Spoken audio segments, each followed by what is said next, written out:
Silence, your name and surname and your designation at Mediclinic, please. I'm Kassie, Hospital, the General Manager at Mediclinic George.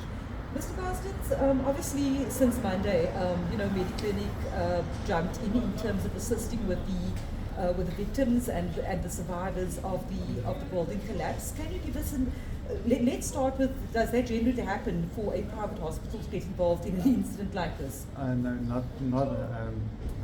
it doesn't normally happen. We're very privileged in this case to be involved in this.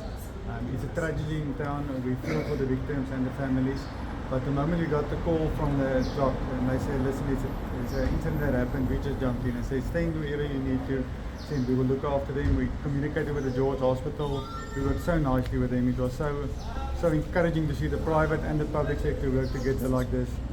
When we got too many patients to do in our ICU, and we asked for ventilators from the state, and they immediately sent us more ventilators. So we are happy to, at the moment, everything is stable for the inpatients at the moment.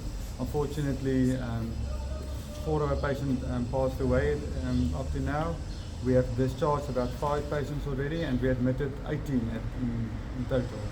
So at the moment, the remaining patients that you have in your care, can you just tell us, obviously I know you can't divulge much, but in terms of their status, how many patients do you still have here, and what is their status? Is it critical? Is it life-threatening? Yeah, 4 of our patients in the ICU, quite critical, and we will send over 1 patient today to Grootte Schuur Hospital for expert care on that side. But so there will be 3 remaining in our hospital. And the other patients are in the wards. They're doing quite well at this stage. George has not seen a disaster like this in recent memory. In terms of being equipped for the magnitude of people that needed care, can you just comment on that?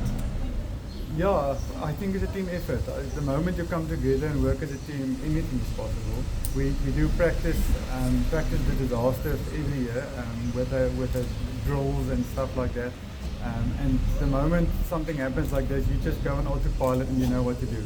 The amount of people we got involved, like surgeons and the radiology department and pathology department, everybody just know what to do. And it's an enlightening moment for me, not to worry about the money or medical aids or whatever. It's about the patient, and that was so great. Nobody up to now have asked for payment. Who's going to get paid? And we cancelled theatre lists, elective theatre lists. We cancelled this lady today being admitted now again because the case was transferred to today because we needed to look after those patients, and the doctors worked throughout the night. Surgeons throughout the night. We had 4 orthopedic cases running at the same time, which is taxing on the staff, but it was amazing to see them work together. And the next morning, that evening, we sent staff home after the initial patients came in, and they said, but they can't go home. We said, but we need you tomorrow again. They said, but they can't leave their colleagues to look after them tonight. So it was, I get chills just thinking about it, but it was chaos, but it was organized chaos, and it was so good to make a difference, and we appreciate that. One tends to think back to the COVID pandemic when you talk about the commitment of healthcare staff, and we understand that you also had planned a Nurses' Day celebration on Monday. Of course, that was cancelled forthwith.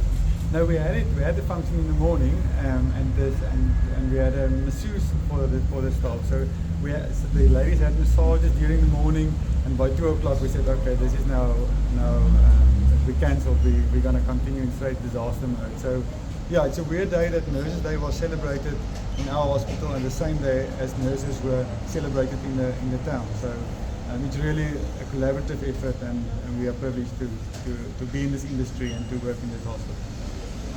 Mr. Karstens, just from my side, can you just talk to us a bit about, if you can just keep your eye line on Vanessa again, if you can just talk to us a bit about the injuries that the patients presented with.